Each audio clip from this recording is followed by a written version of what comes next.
BJP के आंखों के तारा कैसे बने धामी।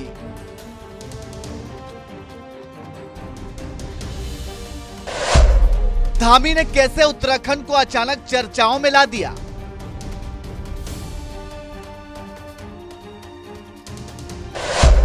किन 5 फैसलों से धामी का कद बीजेपी में बढ़ गया।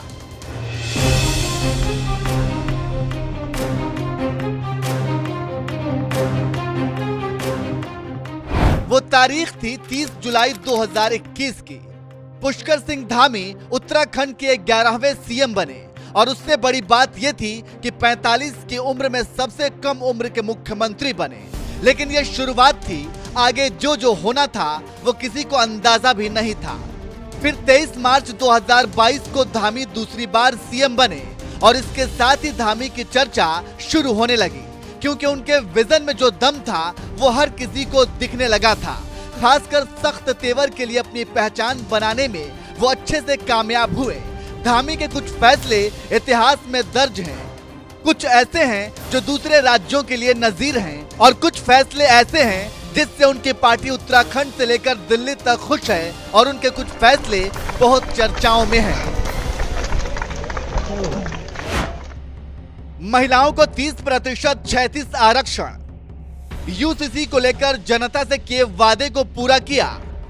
पहली कैबिनेट मीटिंग में समिति गठित कर वादा निभाया।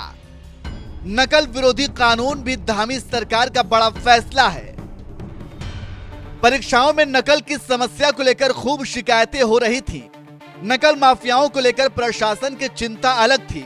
इसी बीच सीएम धामी ने उत्तराखंड में भर्ती परीक्षाओं में नकल माफियाओं से पार पाने के लिए सख्त नकल विरोधी कानून बनाया, जिसके बाद पुष्कर सिंह धामी की अच्छी छवि देश भर में बनी। नतीजा ये हुआ कि बीजेपी में उनका कद पहले से बढ़ गया।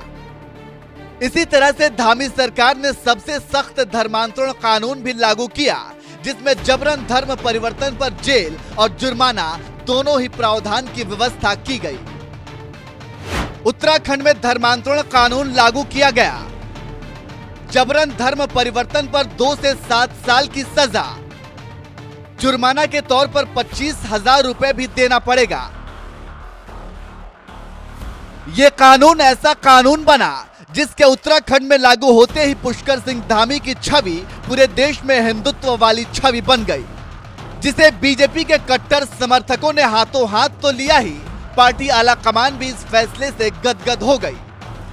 धामी सरकार से युवा भी काफी खुश हैं। युवाओं की खुशी के पीछे की वजह है नौकरी। दावा तो यह है कि परीक्षाओं में नकल रुकने से भी उत्तराखंड के युवा धामी की तारीफ कर रहे हैं। रही बात नौकरी की, तो इसे लेकर सरकार अपने प्लान पर दिन रात काम कर रही है। दावा है कि धामी सरकार ने हजारों युवाओं को नौकरी दी। कई क्षेत्रों में रोजगार सृजन करने का भी दावा। अगले कुछ सालों में भी युवाओं को रोजगार से जोड़ा जाएगा। इससे अलग सीएम धामी उत्तराखंड के विकास के लिए नए नए प्लान पर काम कर रहे हैं। ये प्लान है साल 2025 तक उत्तराखंड को देश का सबसे अधिक विकसित राज्य बनाने का। कहा जा रहा है कि इसे लेकर धामी सरकार दिन रात काम कर रहा है और ऐसे ही फैसले, ऐसे ही नतीजों और ऐसे ही परिणामों से धामी की छवि सिर्फ उत्तराखंड बीजेपी में नहीं, बल्कि उनके केंद्रीय नेतृत्व में पहले से काफी ज्यादा बढ़ गई है।